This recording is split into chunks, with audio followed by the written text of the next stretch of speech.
Welcome back to Start Ups Discipleship. We are currently going through track 1, and this is week 4 of our practical branch, where we're discovering the core of who we are and what we want to accomplish as a business, ministry, or nonprofit. We've already developed a mission statement, and we used strategic planning and roles and goals to come up with some vision points for the next season. But today we're going to talk about values. Values. Sometimes referred to as core values, values support the overall vision, they reflect the mission, and they shape the culture of an organization. They are the essence of an organization's identity. They may represent principles, beliefs, or philosophies that a company wants to embody. I've joked that if I were to write a book, it would need to be one of those ideas that you can milk 100 different ways, like Chicken Soup for the Soul. I'm sure you've heard of those books. They've turned Chicken Soup for the Soul into Chicken Soup for the woman's soul, Chicken Soup for the man's soul, Chicken Soup for the teenage soul, for the mother's soul, for the father's soul, for the nurse's soul, for the dental soul, for the pet lover's soul, on and on and on and on. I found out that there are over 250 variations of this one concept. So an idea like that can set you up for life. You write one book and then rewrite it 250 different ways. If I were to write a book like that, it would be called Value-Based Blank. Like value-based leadership, value-based parenting, value-based pastoring, value-based teaching, etc. The entire idea is based on using values to drive your strategies rather than methodologies or processes. So often we chase after the latest and greatest ideas and processes as if there's some one-size-fits-all solution to any problem that we face in this world. Dieting is a perfect example of this. How many diet fads have you seen come and go over the years? There was the Apple diet, the paleo diet, now there's the keto diet, and these are just the recent ones.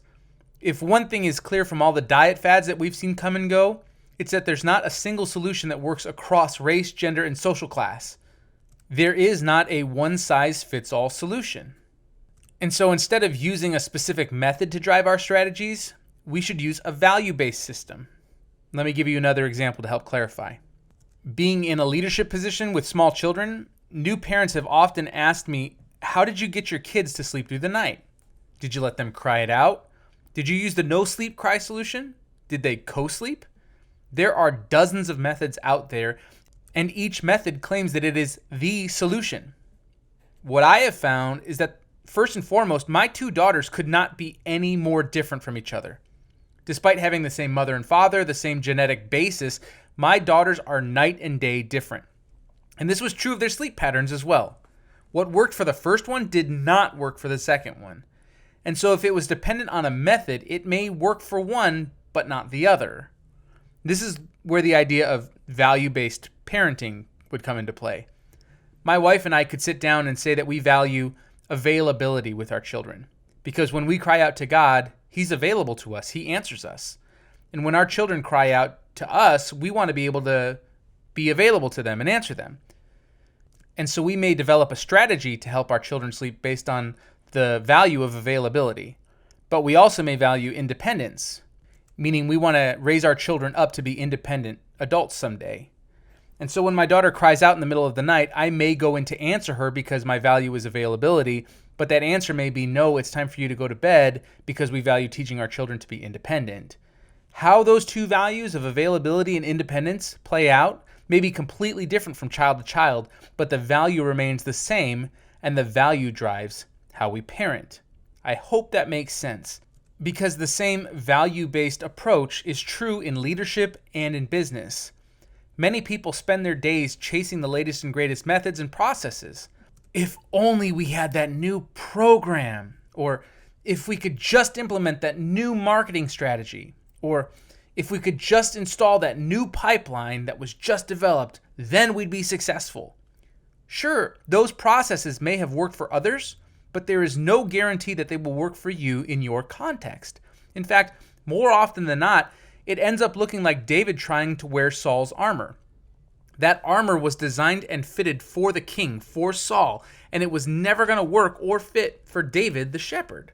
That program, that method, that process was designed for another purpose, and it more than likely won't fit in your context. So stop chasing every latest and greatest idea to implement and allow values to drive your decisions and establish your organizational identity.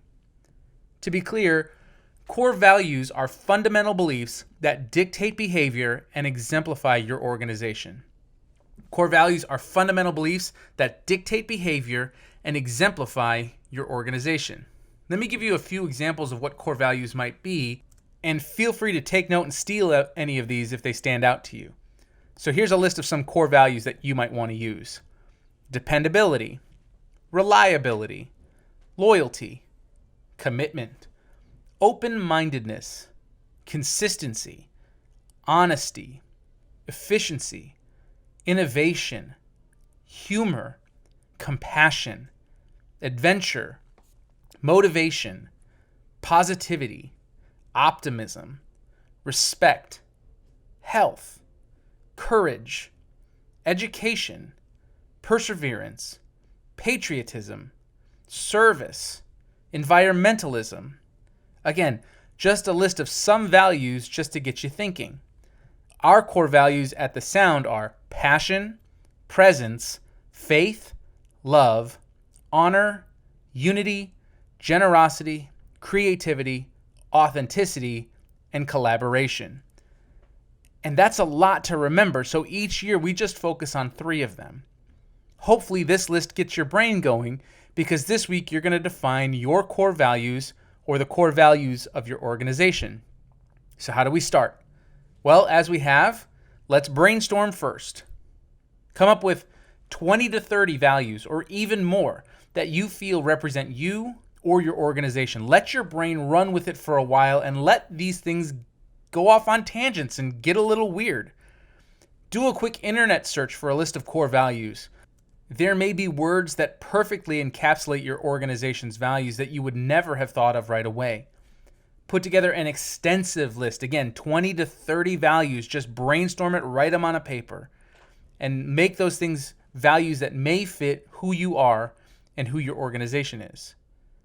Then ask these 5 questions. These are from Jim Collins' article, Aligning Action and Values. These are great questions, so if you need to, even write these down. Look at your list and ask this first question. Are these core values fundamental, regardless of whether or not they're ever awarded? Think about it. Would this be a core value if it was never even recognized by another person? Would you still hold that to be true? If not, cross it off your list. The second question, take your list, your remaining list, and ask this. If you woke up tomorrow morning with enough money to retire for the rest of your life, would you continue to hold on to this core value?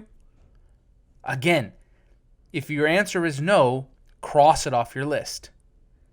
The third question you should ask, again, take your list and ask, can you envision these values being as valid 100 years from now as they are today? In other words, is this value timeless to me? And if not, cross those values off your list. The fourth question you should ask, would I want this organization to continue to hold these values even if at some point they become a competitive disadvantage for me? In other words, if I find this value later to be not profitable, would I still hold it? And if not, cross it off the list. And the last question you want to ask, again, take whatever remaining values are on your list and say, if I were to start a new organization tomorrow in a different line of work, would I still build these core values into that new organization regardless of what that organization's activities are? Or to put it simply, do these values transfer regardless of type of work? And if not, cross it off the list. These questions can help us eliminate values that don't belong. Hopefully, by the end of this, you can narrow your core values down to 3 to 5, maybe even up to 10 in total. But as I've asked week after week after week, please do not rush this process. Take time and brainstorm 20 to 30, maybe even up to 50 different values, and then ask these questions. Are these core values fundamental, whether or not they ever get rewarded? If I woke up tomorrow and had enough money to retire, would I still hold these values? Can I envision these values being timeless? Would I want my organization to continue to hold these values even if they weren't profitable for me? And if I were to start a new organization tomorrow in a different line of work, would I still hold these values? By asking those questions, you can eliminate all of the values that aren't applicable to your organization. But we don't stop there, because one-word values, they may mean something to us, but we want to be able to communicate what that means in the context of our organization to others so that they can catch hold of our values as well. And so I want you to write a corresponding statement to accompany each value that will give more details as to how it applies within your organizational context. For example, one of the Sounds core values is authenticity. And we put a statement with it that reads, "We are genuine and allow ourselves to be transparent and vulnerable. Our true identity is evident and indisputable." This statement helps other people understand what we mean when we say we value authenticity.